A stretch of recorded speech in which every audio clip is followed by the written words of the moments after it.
الرزق لا يطلب العبد كما يطلبه أجله أو كما قال عليه الصلاة والسلام۔ دو چیزیں انسان کو تلاش کرتی ہیں، وہ دو چیزیں جو انسان کو تلاش کرتی ہیں، ایک تو رزق ہے اور ایک موت ہے۔ تو رزق بھی انسان کو تلاش کرتا ہے اور موت بھی انسان کو تلاش کرتی ہے۔ رزق جلدی انسان کو پا لیتا ہے، تلاش کر لیتا ہے، جب رزق مکمل ہو جاتا ہے اس وقت موت پہنچتی ہے۔ تو اللہ کے رسول صلی اللہ علیہ وسلم نے فرمایا ان الرزق لیطلب العبد، کہ رزق انسان کو تلاش کرتا ہے، کما یطلب اجلہ، جیسے کہ اس کی موت اس کو تلاش کرتی ہے۔ تو انسان جب تک اپنی جتنا اللہ تبارک و تعالیٰ نے اس کے نصیب میں رزق لکھا ہے جب تک اس کو حاصل نہ کر لے اس وقت تک انسان کی موت نہیں آتی ہے۔ موت اسی وقت آتی ہے جب انسان اپنے حصے کا رزق حاصل کر لیتا ہے، جو استعمال کا ہے وہ استعمال کر لیتا ہے، کھا لیتا ہے، تو پھر موت تلاش کرتے ہوئے انسان کے پاس تک پہنچ جاتی ہے۔ اصل میں انسان دنیا میں آیا کیوں ہے؟ کیا رزق کمانے کے لیے آیا ہے یا کوئی اور مقصد ہے انسان کا دنیا میں آنے کا، اور اللہ نے کیوں انسان کو بھیجا ہے؟ تو اللہ تبارک و تعالیٰ نے قرآن میں کہا ہے کہ وَمَا خَلَقْتُ الْجِنَّ وَالْإِنسَ إِلَّا لِيَعْبُدُونَ، کہ میں نے جن اور انسانوں کو اپنی عبادت کے لیے پیدا کیا ہے۔ تو معلوم ہوا کہ ہمارا مقصد عبادت ہے، رزق کمانا نہیں ہے، لیکن رزق کمانا انسان کی ضروریات میں سے ہے۔ اگر رزق نہ کمائے تو انسان عبادت بھی نہیں کر سکتا، تو اس لیے رزق کمانا ضروری ہے۔ یعنی عبادت کے لیے ضروری ہے آدمی کا پیٹ بھرا ہوا ہو، آدمی کا سطر چھپا ہوا ہو۔ جب تک یہ چیزیں نہیں ہونے کی تو انسان عبادت بھی نہیں کر سکتا۔ تو رزق کمانا زندگی کا اصل مقصد نہیں ہے، بلکہ عبادت اصل مقصد ہے، اور عبادت کو تکمیل تک پہنچانے کے لیے رزق ضروری ہے۔ طلب کسب الحلال فریضۃ بعد الفرائض، کہ حلال مال تلاش کرنا، کمانا، یہ اہم فریضے کے بعد فرض ہے۔ یعنی اللہ تبارک و تعالیٰ نے نماز فرض کی ہے، روزے فرض کیے ہیں، تو جو عبادتیں اللہ نے فرض کی ہیں ان کے بعد رزق کمانا یہ انسان کے اوپر فرض ہے۔ تو اللہ تبارک و تعالیٰ قرآن کریم میں کہتے ہیں کہ وَجَعَلْنَا النَّهَارَ مَعَاشًا، کہ ہم نے دن کا وقت کمانے کے لیے بنایا ہے تاکہ تم دن میں رزق حاصل کرو۔ لیکن یہ فرض نماز کے بعد قرآن کریم میں اللہ تبارک و تعالیٰ کہہ رہا ہے وَأْمُرْ أَهْلَكَ بِالصَّلَاةِ وَاصْطَبِرْ عَلَيْهَا لا نسألك رزقا نحن نرزقك، کہ اپنے گھر والوں کو نماز کا حکم کیجئے اور خود بھی اس پر جمے رہیے، ہم تم سے رزق نہیں چاہتے، نحن نرزقك، رزق آپ کو ہم دیں گے۔ دوسری جگہ اللہ تبارک و تعالیٰ کہہ رہے ہیں کہ ما اريد منهم من رزق، کہ میں تم سے رزق چاہتا ہی نہیں ہوں، لیکن یہ اہم ضرورت ہے ہماری، اس لیے اللہ نے کہا کہ کماؤ، لیکن نماز کے بعد جو ہم نے فرائض تم پر عائد کیے ہیں جب وہ فرائض تم مکمل کر لو تو قرآن کہتا ہے کہ پھر زمین پر پھیل جاؤ، وابتغوا من فضل اللہ، اور اللہ کا فضل یعنی رزق تلاش کرو۔ لیکن ہم رزق نماز کے اوقات میں بھی تلاش کرتے ہیں اور سوچتے ہیں کہ اگر نماز کے وقت میں ہم نے کاروبار بند کیا تو کہاں ختم ہو جائیں گے، رزق کہاں سے آئے گا، بہت سارے سوال آدمی کے ذہن میں آتے ہیں۔ تو اللہ کے رسول صلی اللہ علیہ وسلم نے بتا دیا کہ ان الرزق یطلب العبد، کہ رزق تو خود انسان کو تلاش کرتا ہے۔ تو جب ہم نماز قائم کریں گے تو پھر اللہ تبارک و تعالیٰ رزق کے دروازے ہمارے اوپر کھول دیں گے۔ ہر انسان کو شکایت ہوتی ہے ہمارا تو رزق جو ہے تنگ ہو گیا ہے، کسی نے جادو کرا دیا ہے، شیطان کے اثرات ہو گئے ہیں کہ رزق کے دروازے بند ہو گئے ہیں۔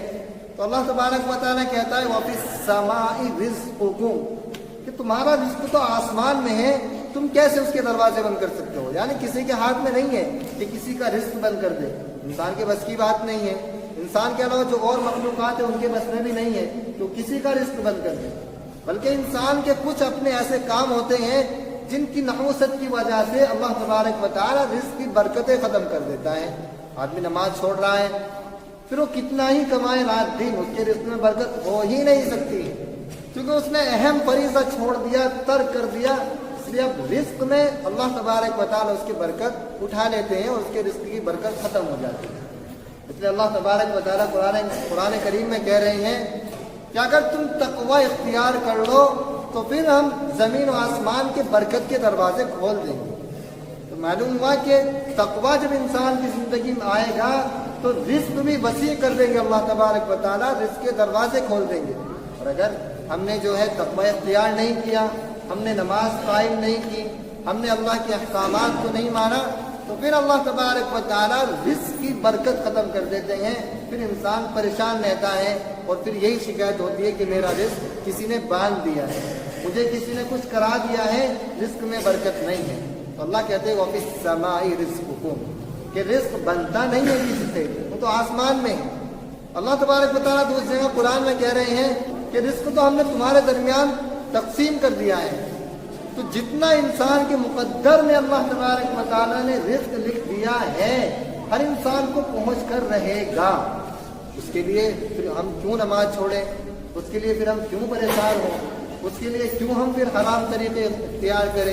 جب وہ ملنا ہی ہے وہ تو مل کر ہی رہے گا، جب تک نہ مل جائے موت آ ہی نہیں سکتی، جب تک انسان کے پاس کا رزق نہ پہنچ جائے۔ تو پھر اتنے پریشان کیوں ہیں ہم رزق کے بارے میں؟ لگتا ہے کہ اللہ تبارک و تعالیٰ نے صرف انسانوں کو دنیا میں رزق کمانے کے لیے بھیجا ہے۔ ہمارے حالات یہ بتاتے ہیں، حالانکہ اللہ تبارک و تعالیٰ نے تو کہا ہے کہ میں نے عبادت کے لیے بھیجا ہے، لیکن ہم نے اس عبادت کو ترک کر کے، نماز کو ترک کر کے، چھوڑ کے اپنا ہدف یہ متعین کر لیا ہے کہ ہمیں تو رزق کمانا ہے۔ اور جو اللہ تبارک و تعالیٰ نے رزق دیا ہے، جن کو دیا ہے اس کا صحیح استعمال نہیں ہے، تو پھر انسان کے جب صحیح استعمال رزق نہیں کرے گا تو پھر کیسے برکت ہوگی؟ اللہ تبارک و تعالیٰ قرآن کریم میں جائیں کہہ رہے ہیں کہ اگر ہم تمہیں رزق فراوانی کے ساتھ سب کو عطا کر دے لَبَغَوْا فِي الْأَرْضِ، تو تم زمین میں فساد مچاؤ گے، فساد پھیلاؤ گے۔ اور یہ ہوتا بھی ہے، جس کے پاس 4 پیسے ہیں اللہ نے دے دیے ہیں، اس کی اوقات سے زیادہ وہ وہی تو پی رہا ہے، کچھ اور تھوڑی کرتا ہے، اور پھر سوچتے ہیں کہ اور رزق آ جائے، یعنی اب 1 ٹائم پی رہے ہیں تو پھر 2 ٹائم پئیں گے۔ تو اللہ تبارک و تعالیٰ نے اس لیے رزق اتنا ہی انسان کو دیا ہے جتنا اس کی اوقات ہے، تو رزق بھی اللہ نے تقسیم کر دیا ہے۔ تو اس کے لیے زیادہ فکر مند نہیں رہنا چاہیے انسان کو کہ اس کے لیے نماز چھوڑ دی جائے، اس کے لیے حرام طریقہ اختیار کر لیا جائے، اور یا چوری کر لی جائے، غصب کر لیا جائے کسی کا مال، یا کم تول لیا جائے، کچھ بھی طریقہ حرام طریقہ استعمال کر کے ناجائز طریقے سے رزق حاصل کرنا یہ بے وقوفی ہے، عقل مندی نہیں ہے۔ کیونکہ یہ پیٹ کے لیے، ہم پیٹ بھرنے کے لیے رزق کماتے ہیں، تو اس صرف پیٹ ہمارا دنیا میں ہی نہیں بلکہ آخرت میں بھی اس پیٹ کو روزی کی ضرورت ہے۔ مرنے تک ضرورت نہیں ہے رزق کی، یہ پیٹ بھرنے کی، مرنے کے بعد جو دوسری زندگی ہے اس میں بھی ہمارا پیٹ بھرنا ضروری ہے، اس میں بھی ہمیں رزق کی ضرورت ہے۔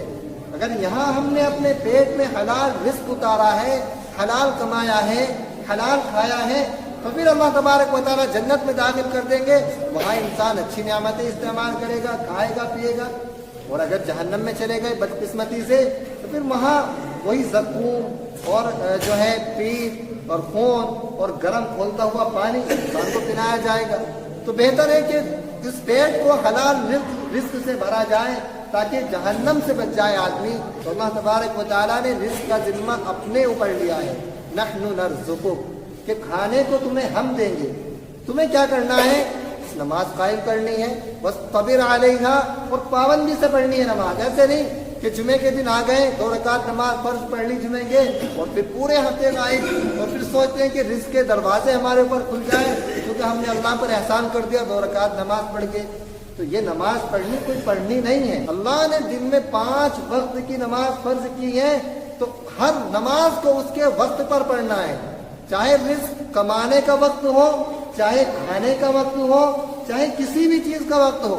جب مؤذن نے کہہ دیا حی علی الصلاۃ حی علی الفلاح، تو ہر حال میں جو انسان رزق کو چھوڑ کر آ جائے گا اس کے اوپر روزی کے دروازے کھول دیں گے. آسمان سے بھی روزی کی برسات ہوگی اور زمین سے بھی اللہ تبارک و تعالیٰ رزق کے دہانے کھول دیں گے. تو جس چیز کا ذمہ اللہ نے لے لیا ہے اس چیز کے بارے میں ہمیں زیادہ فکر مند نہیں رہنا چاہیے کہ ہر وقت روزی کی فکر سوال ہے، کہاں سے آئے گی، کیسے آئے گی، کیسے کھائیں گے. تو یہ سب چیزیں اللہ نے اپنے ذمہ لے لی ہے. نحن نرزقک، یہ رزق ہم تمہیں پہنچا دیں گے. یعنی مرنے سے پہلے جو اللہ نے تمہارے مقدر میں لکھا ہے یہ مل کر ہی رہے گا.